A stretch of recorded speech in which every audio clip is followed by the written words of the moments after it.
G'day guys, how you going? Rob the Wanderer here.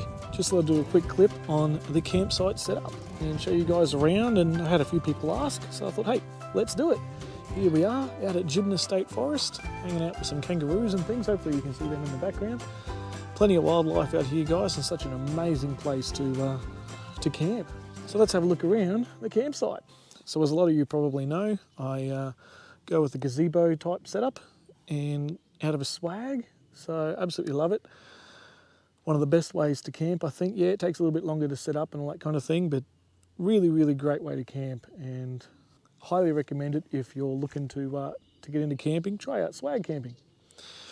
Right, so as you know, we've got the Oztrail Deluxe 3 metre. Done a review on that, how to set it up, all that kind of thing. I'll link all these things in the description below, guys. 3x3 metre gazebo. Goes absolutely great. I've had it for just over 12 months now and can't fault it at all. Now, let's get in and have a closer look. So guys, I'm going to spin the camera around and give you a bit of a point of view camera view and show you all the gear. Alright, let's start at the fire pit because that's pretty exciting. Now, we've obviously got the firewood and all that kind of thing. Now, you can see 2 fire pits set up here. The reason for that being, let me just get my shadow out of there, sorry guys.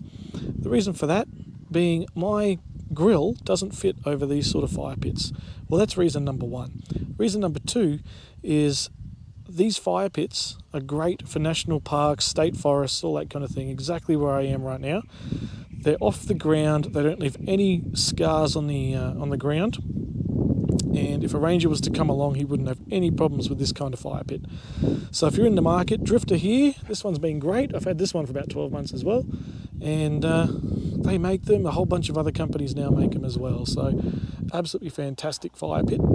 And this one here, if there is a fire pit at a campsite, guys, what I tend to do is I'll use the one there for coals. So the fire pit that comes from Drifter and other brands that you can get nowadays that are off the ground like this, yeah, they're great, but to get coals out of them is an absolute nightmare. Now, if you want to cook something like a shepherd's pie, which I'm hoping to cook tomorrow night in the cast iron cookware, you need the coals. So you put the coals at the bottom and then coals on the top and surround it and all that kind of thing, and it cooks nicely inside your cast iron. You can't really do that with these fire pits. They're too small. You can't really get the coals out. Doesn't really work. So I tend to use the fire pits that are at the campgrounds for coals, essentially, and that's exactly what I'll be doing tomorrow. Got the Pioneer cast iron cookware and just a little 2-ounce cast iron pot, and that's enough for me for my solo camping. Yes, I have a stable table. You're all probably going to have a giggle, but this stable table, guys, absolutely unreal, and I'll tell you why in a second. Got the Drifter little campfire fireside table. Great little table. They now make them in a steel mesh. This one's made of, obviously got the wood version here, but the steel mesh one is a lot better. I'll be able to put the hot chaffle maker on the other table, whereas this one I can only put cold stuff on because obviously you don't want to burn a hole in anything. Got the grill there for cooking up my steaks and everything on this fire pit, and you'll find that grill sits perfectly over the top of this fire pit. Now, this is the reason. Now, don't laugh, guys, because you're about to find out why I've got a stable table, and you'll be like, that's a great idea. This is the reason.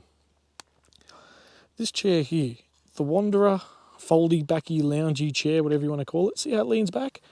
It is one of the most comfortable chairs going around. If you try and have your dinner leaning back like this without a stable table, mate, you are going to get it everywhere. So with a stable table, you will absolutely be able to have all your dinner without it getting all over you, all over the ground. And trust me, you want to get yourself one. You won't have to fight with a plate between your knees around the campfire. Hey, we've all been there. Don't pretend you haven't. Stable table, laugh at it all you like, but I guarantee you're going to want one. This is just a little side table you can get from Oztrail. Clamps onto the side, fits most camp chairs and things. Spot for your drink, spot for your iPad or your book or whatever, and your plates, all that kind of thing. Really cool. Now, into the setup itself, obviously the gazebo, like I said. I've just got 2 little tables here. One that I run the Ridge Rider gas butane burner on with the jet boil and a little radio and all my coffee set up and cooking utensils and things. The other table here is just all my kitchen-y stuff and need to grab regularly stuff. But this is just sort of my general table and put stuff on. This here you can get from Woolworths. It's from Systema. Really, really like this, folks. Take the lid off. Then you've got a lift out for your knives and forks and things. And at the bottom there's enough room there, as you can see, for some sealable bags and some cloths and some washing up liquid and things like that. Really, really cool little product there. Get into Woolies and check it out. And you won't regret it. Just as a disclaimer, I'm not sponsored by anyone that you see here. I've bought these products, tested them, used them, and still use them because I like them and I think they work. So just as a heads up for you, no product endorsements or anything in this clip. All right, back to it. Here we have just another $5 cheapy chair from BCF. I do take 2 chairs camping. The reason for that being sometimes I get sick of sitting in the other one around the campfire. So I'll sometimes move this out and sit in this one just for a bit of a different seated position. Now, as for floor, I have a 3x3 metre King's floor. This has been great, folks. The dirt does go through it, the sand goes through it. It's really, really cool and keeps your campsite nice and clean and, tidy, I guess, which I really like. We've got the Wanderer Gazebo hub. Again, I'll link the videos below. If you guys can help me out here, here's a hot tip. Put a little white bit of tape on your zips so at night time you can find them. Now inside, this is where I need your help, folks. I have all my food, all my little camping items, basically a storeroom. All the empty bags for when I go camping and stuff, so like bags aren't outside, things like that. The 2 windows are open, obviously, just for a bit of ventilation. And this is where I need your help. How should I use this space better? Do I need like one of those wardrobe type setups in here? Just another table? I don't know. I really don't know. This thing is great. It has been great for about 8 to 12 months, or however long I've had it. I know I can use this space better. I don't sleep in here, obviously, because I got the swag. But I just need to utilise this space better. So if anyone has any ideas or how they may use theirs, apart from sleeping, let me know. Or any products that you know of, any tables, shelves, whatever. Just I need to use that space better. I'm not happy with that. All right, we'll do that up. Now the swag, King's Big Daddy Deluxe. Again, I've had this about 12 months, and I absolutely love it. I usually do put the straps on the side as well, just to tighten it up. But when I'm camping by myself and only 2 nights or something, don't worry about it. It's fine.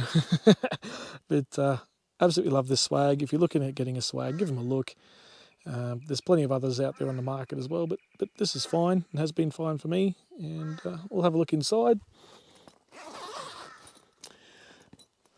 Inside, I've got the 2 King's premium sleeping bags. I've got a left and a right. These are the premium models, so the really, really thick ones with 2 linings inside it. Really, really good, guys. I use one as sort of a bottom sheet and the top as a doona. And I repeat, I do not get cold at night. I only bring both when it's winter, because in summer, way too hot to use both. Also inside, obviously, I have my pillow, a knife for a bit of protection late at night in case, and a headlamp, and 12-volt little charger. I'll show you that in a second, how that all works. I also usually put a little hang dome light inside the swag that usually just sits just on here. I just haven't put that in yet, but that's just my laziness. And that usually sits in there too. I've done a video on that and I'll link that down below. But that's the swag setup, essentially, guys. Also I've got the Ryobi radio. Great for Bluetooth, not too good on actual radio stations, but good for some light tunes at the campsite through the day. Up in the roof, we have the 12-volt system coming from the truck. That comes across from the back of the ute up into here. Now you can see a little T-towel wrapped around something up there. That's wrapped around a 12-volt splitter, and the reason it's wrapped up is because it shines bright blue, and I'll tell you, at the middle of the night, she is bright. So I just wrap it up in a little T-towel there just to dull it. Run the cable across to my lighting, and I've got the 4 LED lighting bars from KickAss, the premium bars. They shine orange, white, amber, the whole kit and dice, flash, and do all kinds of things. So Usually set them up when I'm staying for a couple of nights, and they work absolutely fantastically. They run off the remote as well, so I can sit in the swag, point it up at the receiver, turn them on and off. Easy, don't even have to get out of bed. That's essentially the setup in here. Now I'll show you how the back of the Ranger goes. So in the back of the Ranger, well, first of all, we've got the solar panels, which are doing a whole lot of nothing at the moment because they're in the shade, so I should probably move them in a minute. Back of the Ranger, we've got the Evercool Travelmate TMDZ50 fridge, dual zone fridge, goes absolutely great guns. Further in the back, we've got the KickAss 120 amp hour AGM battery, which has been great for the last 12 months as well. That's got a 12 volt SIG socket coming out across and over to the splitter. Also in the back, we've got the chainsaw, the Ryobi chainsaw, brushless 18 volt, 12 inch. Fantastic chainsaw this, folks. If you're looking for an electric chainsaw, I highly recommend it. Really, really good. Over here we've got my primary source of water, which is this 10 litre water carrier, and I've just attached a nozzle and a hose to a tap. Obviously my bucket down here to catch the water, so when I go to fill my water and that kind of thing, my cups or whatever, just turn the tap and away you go. Works really, really good, guys. And I've got another 15 litres that I top that up with if I'm running low, and I keep that in the back of the Ranger, only when I need it. Under here we got a tackle box for obviously fishing. What else? Oh yeah, on the roof we've got the shovel. That only gets put on the Ranger when I go camping, and that's coming off the Rhino rack mounts. So I'll see if I can do this without the shovel falling down. They lift up like that and close just like that. Nice and easy, and get the shovel on and off in a couple of seconds. Really, really good. But again, the shovel only comes on when I'm camping, otherwise it stays in my house. Now the Max Tracks also come along when I go camping as well, guys. So I won't show you these at the moment because it's too tricky with one hand, but these live only when I'm camping, and they go on Raxbrax. So I'll link to the Raxbrax review I did. Guys, if you're looking for Max Tracks holders that you can take on and off your car really, really quick, really, really fast, Raxbrax, Australian company, Australian made, fantastic company. You can get those off in a matter of seconds. I'll link, like I said, to the video that I did on them, and you'll be very, very impressed, guys. Unreal, that product. A little a little footstool just so I can reach up into the Ranger a bit easier. But that's all right, whatever. And last of all, we've got the shower dunny setup. So I've got the Oztrail fast frame ensuite single, and this is my toilet and shower. So at the moment I've got 30 litres of water here and there with the pump going in. I haven't set up the shower unit yet, obviously. I only set up the shower unit when I'm using it. I don't like to keep it out, visible to everybody, and obviously out in the elements as well. There's a lot of people around, guys, who aren't as honest as we'd like. So the shower unit being quite a few dollars, I tend to keep away out of sight from other campers and only pull it out in the mornings or evenings when I'm having a shower. So probably a wise tip to anyone looking to get one. And around the back of the shower, obviously, is the nozzle for the shower head that goes up in there. Again, I've done a video on both the shower unit and the shower tent, as well as most other things you've seen here, the jet boil and a few other things. So make sure you check it out, and I'll put all the links in the description below. And anyway, I think it's time for me to move this solar panel, this Ridge Rider 160 watt solar panel, which has been absolutely fantastic. Move him into the sun, get some juice into the battery, and go hang out with old mate Skippy over here. Maybe go for a walk. All right, guys, till I see you on the next one. Have a good one. Hooroo.